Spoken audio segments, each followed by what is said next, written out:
Eu creio, meus irmãos, que nós temos vivido um tempo do Senhor, de derramamento do poder do Senhor, de buscar mais do que só uma reunião coletiva.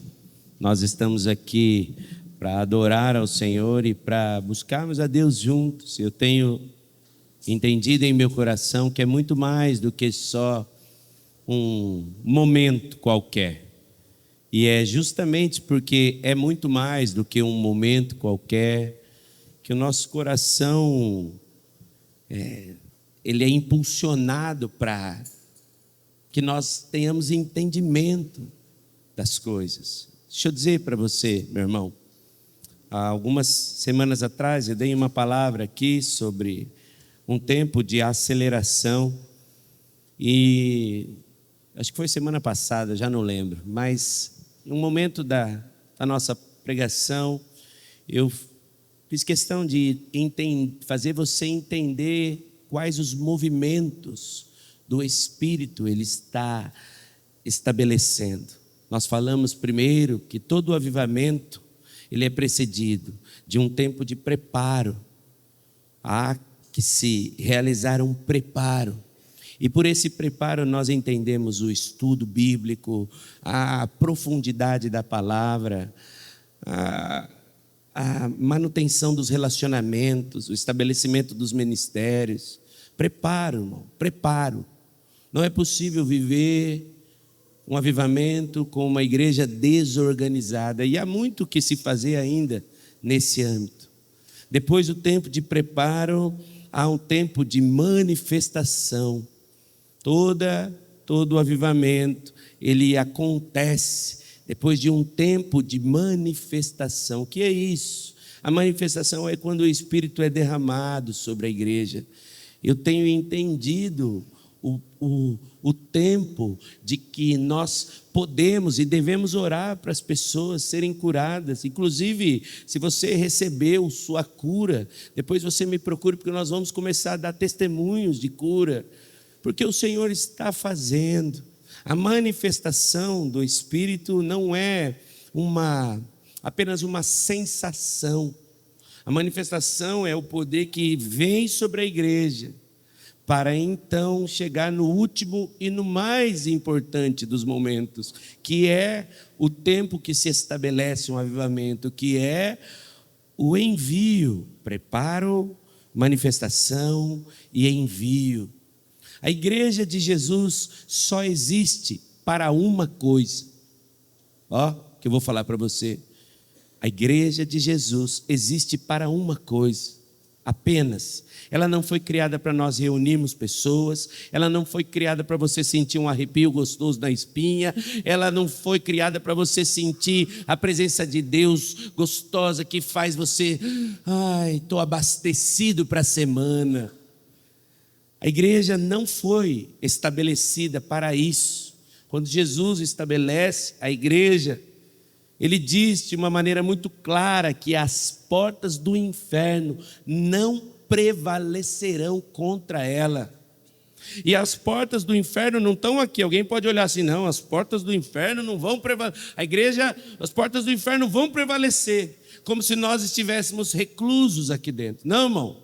A porta do inferno está lá, é a igreja que vai e chuta a porta do inferno. Isso quer dizer que a preparação, a manifestação, ela precisa gerar o envio. Eu vou dizer para os irmãos, muitas igrejas na história do evangelho perderam o mover do avivamento porque entenderam que o avivamento era isso, a manifestação. Porque quando as curas começam a acontecer, a manifestação, os dons e tudo isso começa encanta, ou no mínimo deixa as pessoas assim, nossa, Deus está aqui, nossa. Mas eu vou dizer para os irmãos que o avivamento de fato acontece quando esse período de manifestação, ele se torna algo comum na igreja. Deixa eu falar uma frase para você preste atenção agora. A igreja não existe para viver as manifestações. As manifestações acontecem para que a igreja possa ser enviada. Se há manifestação e não há envio, logo as manifestações acabam. Porque o Senhor não quer fazer-nos ficar sentindo a presença do Senhor, ou gostoso, ou manifestando dons e tudo, isso é uma bênção, mas ela precisa gerar algo, e esse algo é envio. Por conta disso, a palavra que eu tenho para você hoje, ela é bem instrumental. Como isso, pastor? É uma palavra bem instrumental, prática. Eu quero ensinar você, por isso eu preciso que você esteja atento à mensagem.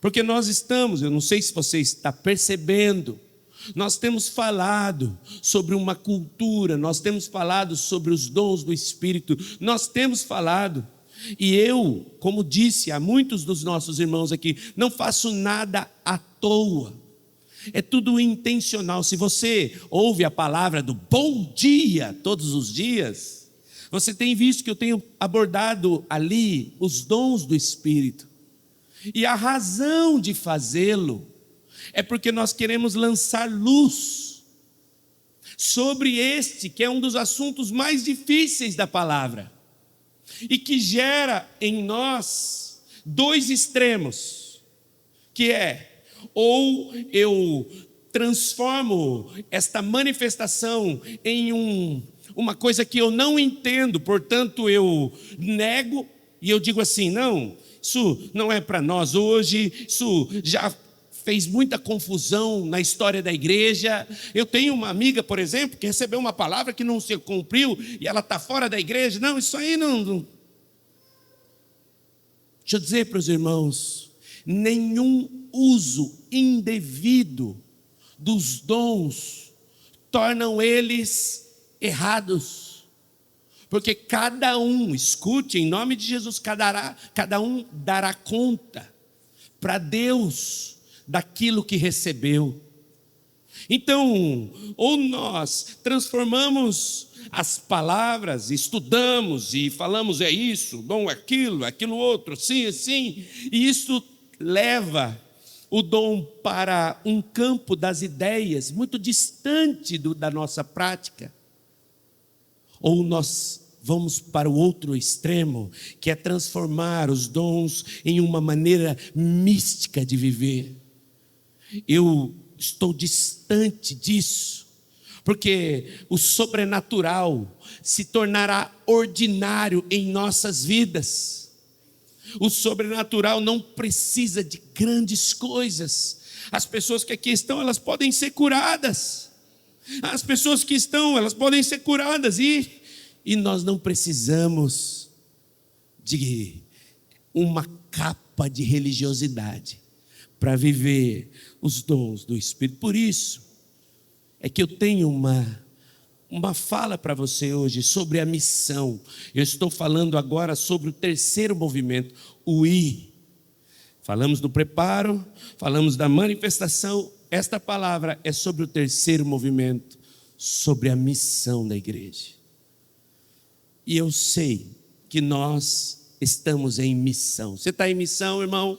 Nós estamos em missão, encontrando pessoas, orando por pessoas, auxiliando os necessitados, tendo confrontos espirituais com as hostes das trevas.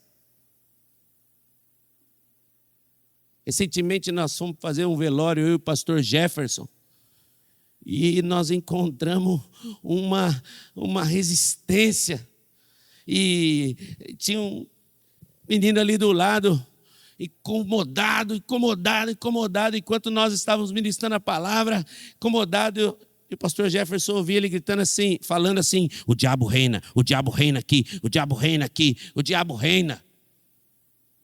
E eu e o Jefferson pregando. A gente encontra enfrentamento contra as hostes das trevas. Nós estamos em missão, irmãos. E na maneira simples, cotidiana, da igreja. É aí que está. Aqui É fácil nós nos encontrarmos, levantarmos as nossas mãos, adorarmos ao Senhor, mas o que nós precisamos é estabelecer os dons, as ferramentas do Espírito na nossa vida prática. Quando você está no teu trabalho, quando você está na sua jornada diária, quando você está levando seu filho à escola, quando você está num velório. Alguém disse que o diabo não tira férias, por isso que ele está desse jeito. Se ele tivesse tirado umas férias, ele estaria mais calminho. Você diz, o diabo não tira as férias, por isso ele está desse jeito. É na vida simples, irmãos, cotidiana. Por isso eu quero que você abra sua Bíblia no texto de Atos. Atos capítulo 2. Atos 2, no verso 4 apenas, diz assim, e todos ficaram cheios. Atos 2, 4. E todos ficaram cheios do Espírito Santo. E começaram a falar em outras línguas, conforme o Espírito permitia que se expressassem. O primeiro dom sobrenatural relatado no livro de Atos aqui é da igreja primitiva, este chamado dom de línguas. Irmãos, eu quero que você escute bem essa mensagem hoje, porque eu vou tentar, estou longe de esgotar o assunto, mas eu quero tentar lançar luz sobre isso. Amém? Porque muitas pessoas, nós temos convivido com isso, pessoas falando, pastor, eu tenho sentido isso, mas como? Eu estou aqui para trazer como seu pastor luz e entendimento para isso, mas eu estou consciente de que o tempo que temos é muito pequeno mas nós vamos lançar luz, e eu quero que você esteja atento. Escute, primeira coisa, este povo, esta igreja não estava num seminário bíblico sobre dons espirituais, não. Eles estavam simplesmente fazendo o quê? Em oração. O texto em Atos 1:14 diz que eles se reuniam todos os dias. Eles se reuniam todos os dias, se dedicavam unânimes à oração. As mulheres, todos eles estavam ali. Todos os dias se reuniam e dedicavam. Quando o Espírito vem sobre eles, eles não estão em um seminário sobre cura e libertação. Não que isso seja ruim. O que eu estou querendo dizer é que os dons se manifestam na vida prática da igreja, em um ambiente de busca, em um ambiente de dependência, em um ambiente de expectativa. É neste lugar. Isso ensina para nós um princípio muito importante, que os dons do Espírito não surgem por técnicas espirituais ou por metodologias humanas. Não, eles surgem quando uma comunidade de discípulos vive cheia do Espírito Santo e está sensível à sua voz. E esta comunidade começa a experimentar a manifestação. É isso. Este aqui, o dom de línguas, foi o primeiro sinal da plenitude. E eles começaram a falar novas línguas para que as maravilhas do Senhor fossem proclamadas. Aqui, nesse lugar de Atos 2, esse dom de línguas tem o caráter, escute, estou lançando luz sobre esse conteúdo. Ele tem o caráter missionário, porque as línguas que eles falavam aqui em Atos 2, elas eram línguas existentes, eram línguas que eles diziam em outro idioma, tanto que o texto é claro em dizer que as pessoas que estavam ali, que não eram do círculo, elas ouviam falar no seu próprio idioma as maravilhas de Deus.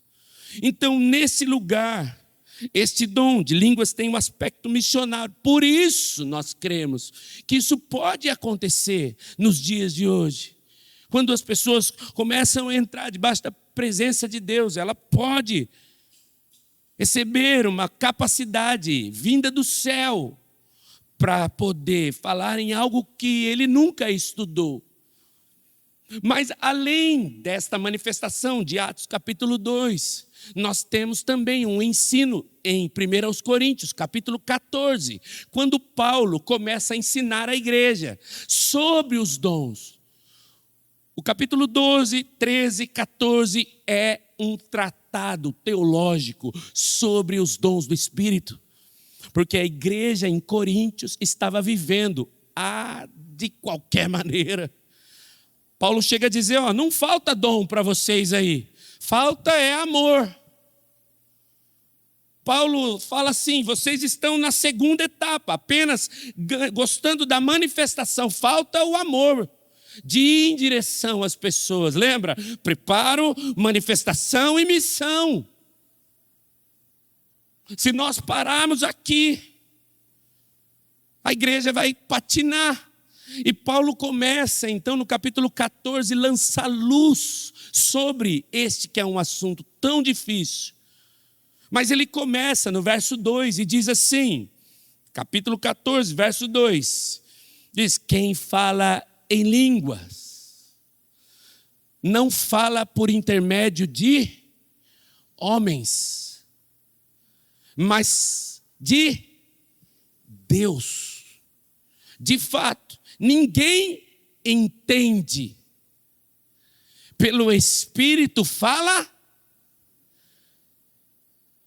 Aqui nós temos uma observação de que estas línguas que Paulo refere-se, ele está falando sobre línguas que ninguém entende.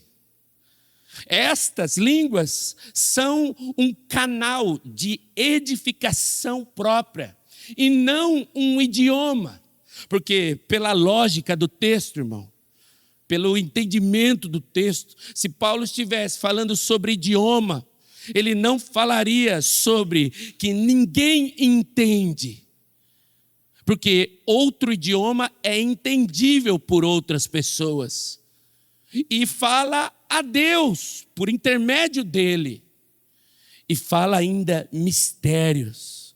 Se fosse um idioma apenas, irmãos, desconhecido, alguém poderia eventualmente compreender, mas Paulo está dizendo aqui que é linguagem dirigida a Deus, e que o Espírito fala em sua pessoa para o Senhor. Essa revela aqui uma dimensão espiritual do dom. Amém, meu irmão? Isto é importante, porque o próximo texto de Coríntios, você está no capítulo 14, vai lá para o verso 13. O capítulo 14, do verso 13, diz assim, porque isso, quem fala em línguas, faça o quê, irmão? Ore, para que possa interpretá-las. Ora, meus irmãos, se as línguas dos anjos, se as línguas fossem apenas um idioma, Paulo não pediria para que nós orássemos a Deus, para que pudéssemos interpretar. Apenas bastaria aprender um novo idioma para compreender a natureza desse dom. A pessoa que ora, ela precisa orar para que haja interpretação. Deixa eu dar o contexto, escute, em nome de Jesus. Paulo está descrevendo o texto bíblico aqui, nesse capítulo 14, porque ele está fazendo uma comparação com as línguas e a profecia. Paulo, se você ler o texto inteiro, o capítulo 14 de 1 Coríntios, Paulo está falando sobre profecia e dom de línguas. E ele está ensinando a igreja que é melhor que você tenha a profecia do que os dons de língua. Porque profecia não tem apenas o caráter preditivo. Vai no verso 3 do capítulo 14. Ele diz assim: quem profetiza o faz para o quê, irmão? Ele está falando para adivinhação.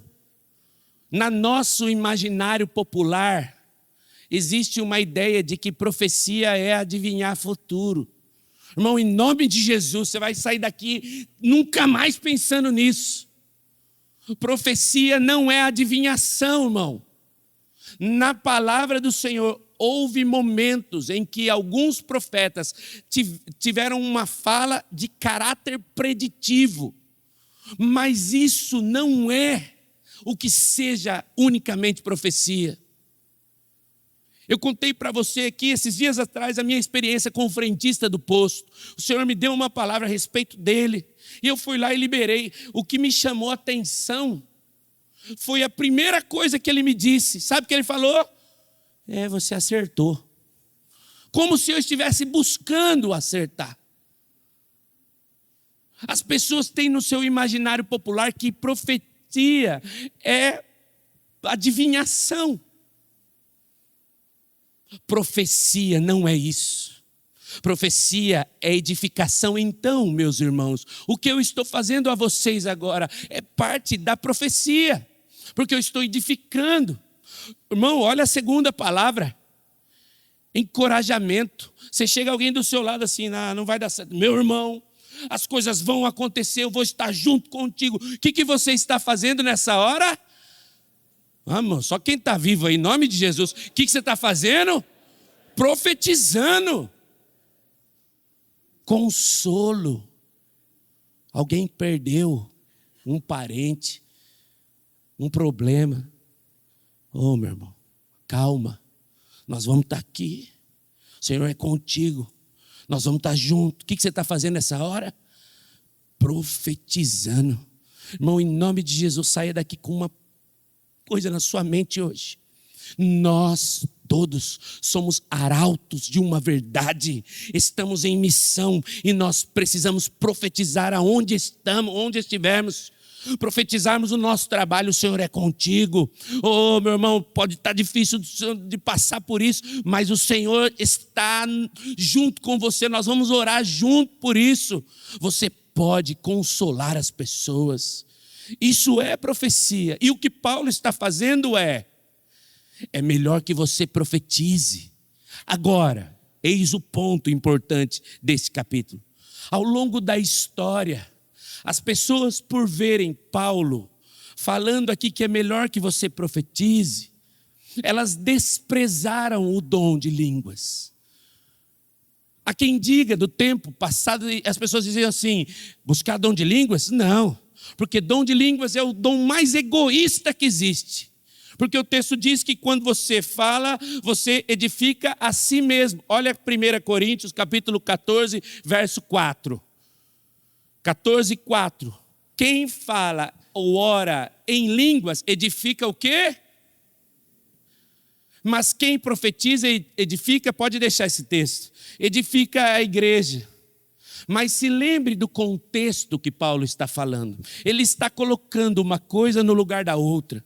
Então sim, meu irmão, para a igreja que nós estamos aqui, é muito mais importante que você busque a profecia, porque você vai encorajar, consolar, edificar as pessoas. Mas o texto não fala para você não buscar os dons. Porque quem ora em línguas faz o quê? Edifica. Irmão, como nós estamos precisando de edificação. Eu tenho visto em casa, eu vou dar um exemplo para vocês, bem em casa, sem expor tanto minha família, mas o meu filho, Gustavo, esse que vocês conhecem bem, ele foi cheio com o Espírito Santo no acampamento. E ele tem buscado ao Senhor, o Senhor entregou novas línguas a ele. E eu cobro ele todo santo dia. E aí, você está orando em línguas? Ele já até fala assim: eu estou, pai. Que hora que você está? Não, quando eu vou para a escola. Como eu vou isso? Total. E nós temos, eu e minha esposa, percebido, depois que ele está fazendo isso, edificando a si mesmo. O Gustavo tem uma característica que não é só do Gustavo. Eu acredito que é um pouco assim, de quase todo mundo. Você está errando nisso. Não, não estou. Ou não sei o quê, ou tal. Então é uma característica que é difícil de ser corrigido. Mas esses dias, eu até contei isso para a Mariana. Eu fui para ele assim e falei: filho, você não podia ter feito isso, você está errado, tal. Você não pode. Aí ele falou assim: pai, eu sei, desculpa. Eu não sabia o que falar, porque ele estava sempre acostumado, não sei o quê. Eu falei: desculpa, mas não pode. Pai, desculpa, porque eu tenho visto isso, alguém que se edifica, que está buscando a Deus, que está buscando a palavra. Ele falou para mim assim: pai, o que eu vou começar a ler? Eu falei para ele: você vai começar a ler o livro de Romanos. Está lendo Romanos, está com o caderninho, está estudando. Escuta, meu irmão, em nome de Jesus, quem lê a palavra, quem ora em línguas, edificando a si mesmo, essa pessoa começa a ser transformada pelo Senhor. Então, meu irmão, o texto não está falando para você não buscar o dom. Se você já recebeu, em nome de Jesus, eu vou falar isso por uma impressão do Espírito agora. Se você já recebeu o dom lá no passado, e você disse assim, é coisa da minha cabeça, em nome de Jesus, o Espírito vai te lembrar as línguas que você falou no passado, e eu vou te dar uma dica. Hoje, comece a orar no Senhor isso aí, para que o Senhor comece a edificar o seu coração. Veja, meu querido irmão, o que Paulo está falando aqui é que de fato, se nós formos pegos aqui na igreja, todo mundo orando em outras línguas, o pessoal vai falar assim: mas que louco esse povo. Então não é para fazer isso, mas na tua casa, na tua família. Eu tenho ensinado meus meninos ali falando o seguinte: sabe a hora que você já terminou todo o seu dia e deitou na cama? Não, você não vai catar o celular. Sabe o que você vai fazer? E começa a orar em línguas assim, e dorme, buscando em línguas. Porque isso, meu irmão, é uma ferramenta do Espírito. Paulo, ele fala assim, no verso 14, no capítulo 14, nós estamos estudando, capítulo 14, verso 15. Verso 14, volta no 1. Pois se ora em línguas, o meu espírito ora. Em nome de Jesus, que o teu espírito tenha entendimento disso. Se eu oro em línguas, o meu espírito ora. E a minha mente fica infrutífera. Porque você não sabe o que está falando, você está executando aqui o dom da fé. Olha o verso 15. Então, o que farei? Orarei com o espírito, mas também orarei com entendimento. Irmãos, os irmãos que pegam esse texto para falar que Paulo não queria, ele diz: o que eu farei? Eu vou fazer com o Espírito, eu vou orar em línguas, e vou orar com entendimento. Uma coisa anda junto com a outra, nenhum aqui está melhor que o outro. Se você abrir o verso 5, abre lá, volta lá, 14:5, Paulo fala assim: eu desejo que todos vocês falem em línguas, mas eu prefiro que profetizem, porque ele está falando no meio da igreja. Lembra que ele falou o que é profecia? Encorajamento, consolo. Então ele está dizendo, no meio da igreja, eu desejo que vocês falem em línguas, mas eu desejo que vocês profetizem. Porque ele fala, aquele que interpreta as línguas é como a profecia. Pode tirar o texto. Eu creio, meus irmãos, escute, em nome de Jesus, eu creio que o Senhor está liberando isso sobre a sua vida e sobre esta igreja. Eu creio nisso daí. Eu creio que se você recebeu esse dom lá atrás e nunca mais usou, eu queria desafiar você. Uma das principais lutas que nós temos com a oração em línguas, sabe qual é? Escute, em nome de Jesus.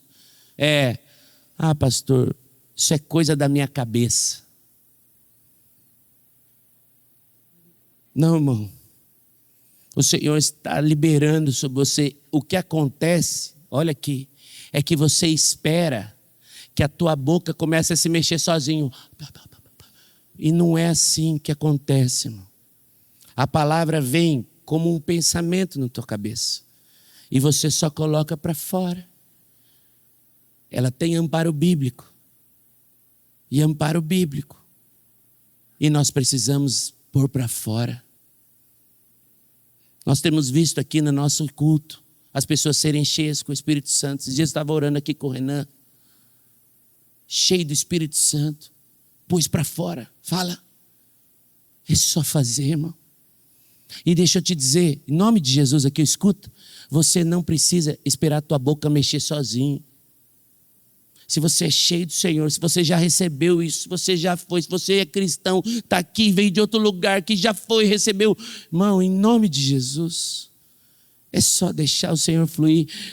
Eu vou dar uma palavra de muita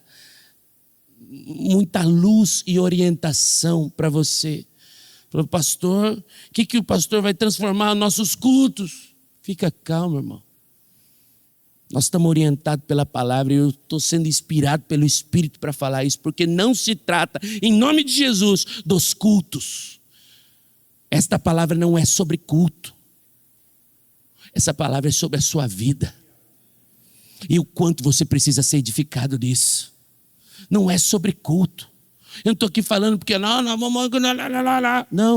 eu estou falando para você na sua casa. E você que já recebeu isso e não está usando, em nome de Jesus, que hoje você saia daqui e fala assim, pastor, lá quando eu era lá no retiro de 1900 e... Outro dia o Zé falou assim, em 1900 eu tinha cabelo. Lá de 1900 eu tinha cabelo. Se você recebeu isso lá em 1900 e você tinha cabelo, em nome de Jesus, irmãos, é para você usar. Os dons do Senhor, escute em nome de Jesus aqui, ó, eles são irrevogáveis. É para nós. Mas não é só esses dons. Eu abordei aqui um pouco, veja, irmãos, eu estou falando de uma maneira muito superficial. Os dons têm uma profundidade bíblica, teológica. Eu não tenho tempo para fazer isso. Mas a Bíblia aparece em muitos momentos a manifestação. Se nós abrirmos o texto bíblico de Atos, capítulo 3, nós vamos ver quando Pedro e João estavam indo para o pátio, para o templo, no momento da oração, e eles encontram um homem que estava ali, paralítico há tantos anos, e aquele texto que você bem conhece, que diz assim, eu não tenho prata nem ouro, mas o que eu tenho eu te dou em nome de Jesus, levanta e anda. Além dos dons de línguas, nós vemos aqui no livro de Atos uma capacidade dada pelo Espírito para curar. Irmãos, o dom de cura é um dom que está em vigência nos nossos dias. Eu creio nisso, meu irmão. Eu creio nisso. Nós podemos aplicar fé para crer que o Senhor está curando ainda. Eu creio nisso, irmão. Eu creio que o Senhor está fazendo. E como este dom opera? De maneira simples. Você pode levantar as suas mãos e impor, dizendo assim, Senhor, em nome de Jesus, nós clamamos ao Senhor para que essa doença agora seja curada. Deixa eu dizer para você um argumento de Satanás e das trevas, que diz assim, ó, Jesus já sabe tudo que Ele quer fazer. Irmão, Jesus sabe, mas Ele dá a nós a possibilidade de chegar até Ele. Você lembra da mulher do fluxo de sangue? Você lembra, meu irmão? Você lembra daquela mulher que foi movida por uma fé, e quando ela toca em Jesus, o texto bíblico é para nós um parâmetro, se nós tivermos fé como aquela mulher.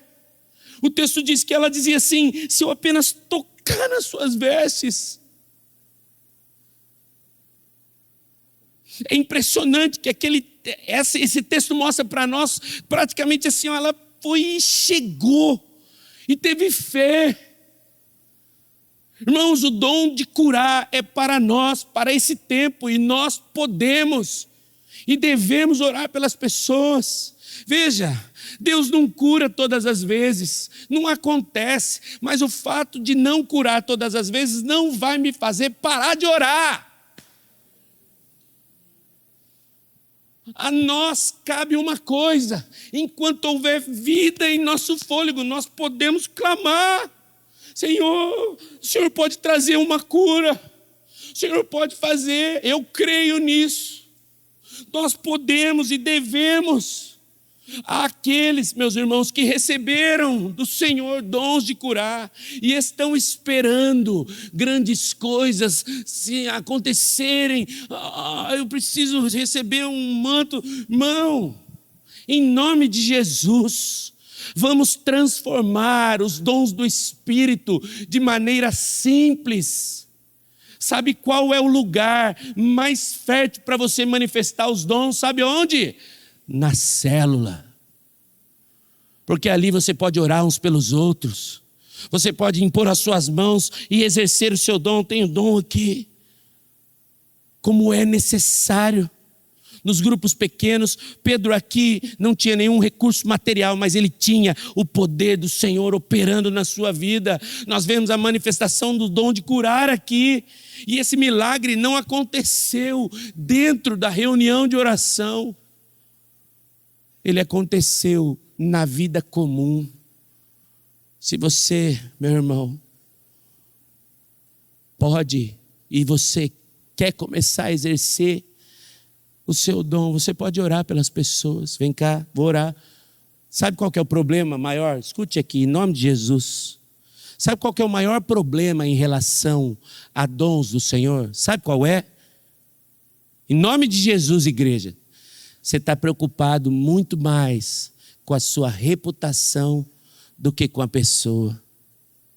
Sabe por quê? Porque você pensa assim: se eu pôr as mãos aqui e não curar, o que ela vai falar de mim? A gente está preocupado com a nossa reputação e não com a pessoa. Em nome de Jesus. Em nome de Jesus. Que você se livre do medo de frustrar alguém.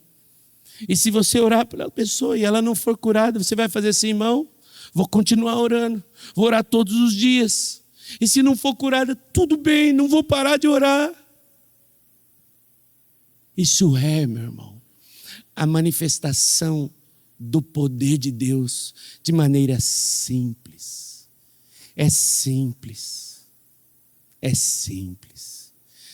Essa comunidade, escute em nome de Jesus, há de receber as manifestações do Espírito, para que nós possamos desenvolver a missão. Nós seremos cheios do poder e autoridade dele. E lá no teu trabalho, algum dia alguém vai chegar lá assim: estou com uma dor de cabeça insuportável. Você vai falar assim: meu irmão, eu posso orar por você? Alguém vai dizer assim: pode? Então vem cá, vamos orar agora. Esse negócio de vou orar por você lá na sala da minha casa, nós estiver num momento adequado, oportuno. Não, irmão, vem cá, vamos orar agora.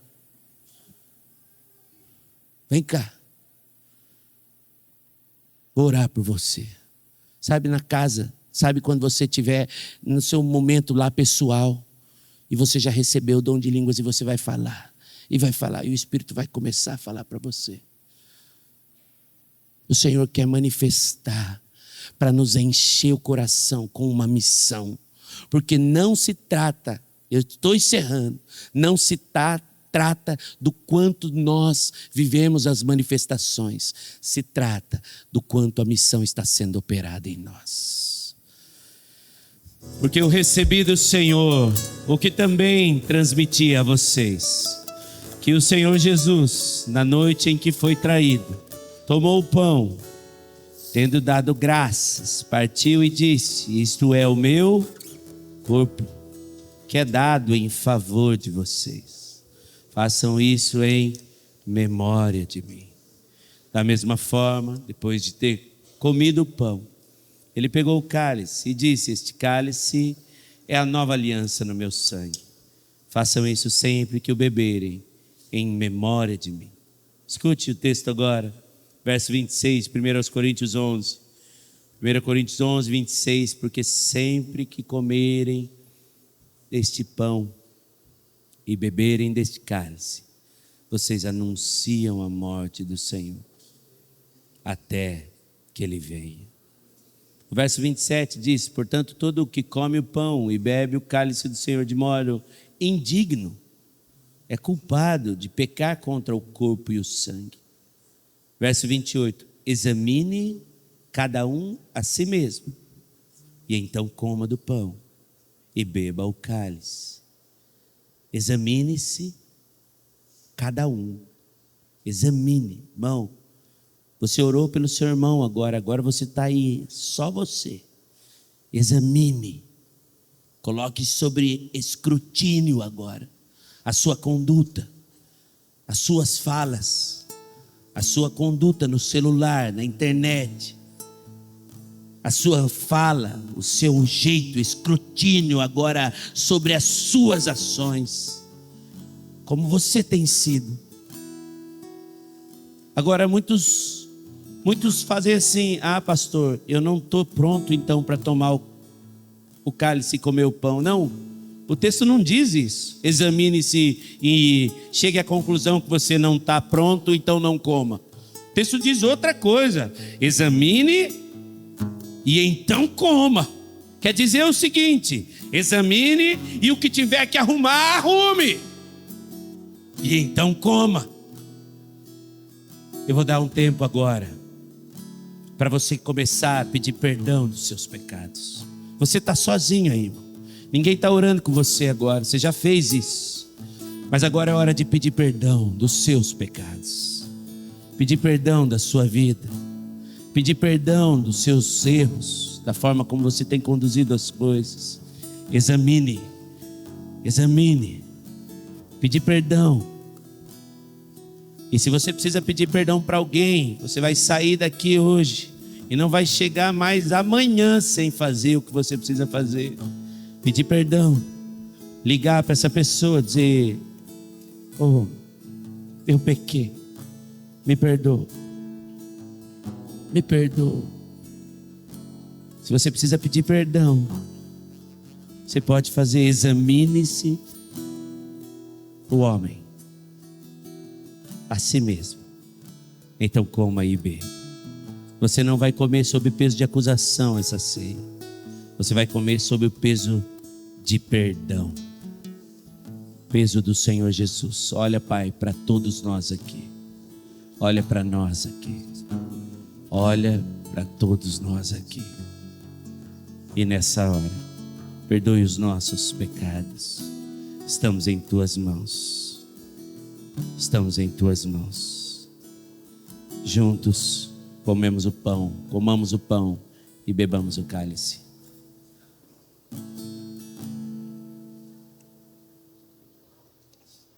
Que a Tua graça, que a comunhão com o Teu Espírito, Pai, que a Tua presença, que a restauração, a libertação das nossas vidas, que os dons, a manifestação dos dons para cumprirmos o ID do Senhor, seja sobre nossas vidas, a vida da Tua igreja, agora até a Tua volta, em nome de Jesus, para honra e glória do Teu nome. Deus abençoe a sua vida.